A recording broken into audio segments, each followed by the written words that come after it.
நினைப்பது தானே செயல் வடிவாகும். செயல் வடிவு தானே அருள் வடிவாகும். அருள் வடிவு தானே பொருள் வடிவாகும்.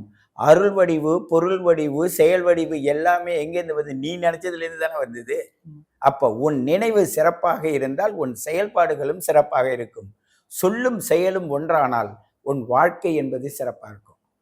அப்போ இந்த ஜென்மம் இல்லை, அடுத்த ஜென்மத்திலும் புனிதத்துவமாக இருக்கும்.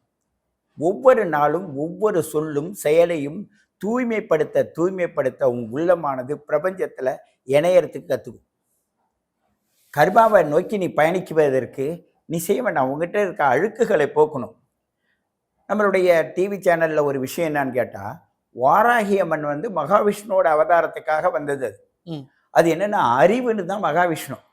மகாவிஷ்ணுவோட அறிவில் பராகிராமம், சக்தியும் வீரமும் நிறைந்தது வாராகி அம்மன். ஒரு படத்தளபதியாக நின்று செயல்படுவது. உன்னுடைய உடலுக்கு படத்தளபதியார், அதை முதல்ல நம்ம புரிஞ்சுக்கணும். நம் உடலில் உள்ள இரத்தம் தான் படத்தளபதி. உடலில் உள்ள படத்தளபதி என்னன்னு கேட்டால் இரத்தம்.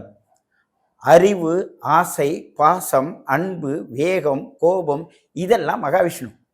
ஓகே, எந்த நேரத்தில் உன் அறிவு எப்படி வேணும்னாலும் உனக்கு யூகத்தை கொடுத்துருவாரு. ஆனால் அதை பிளந்து, அதை திறந்து, அதை உடைச்சி அதில் உள்ள விஷயங்களை வெளிக்கொண்டு வர்றது வாராகி அம்மன் துணை இருந்தால் இந்த பக்தர்களுக்கு இந்த ஒவ்வொரு சொல்லும் சக்தி வாய்ந்த சொல்லாக அவங்களுக்கு அமையும்.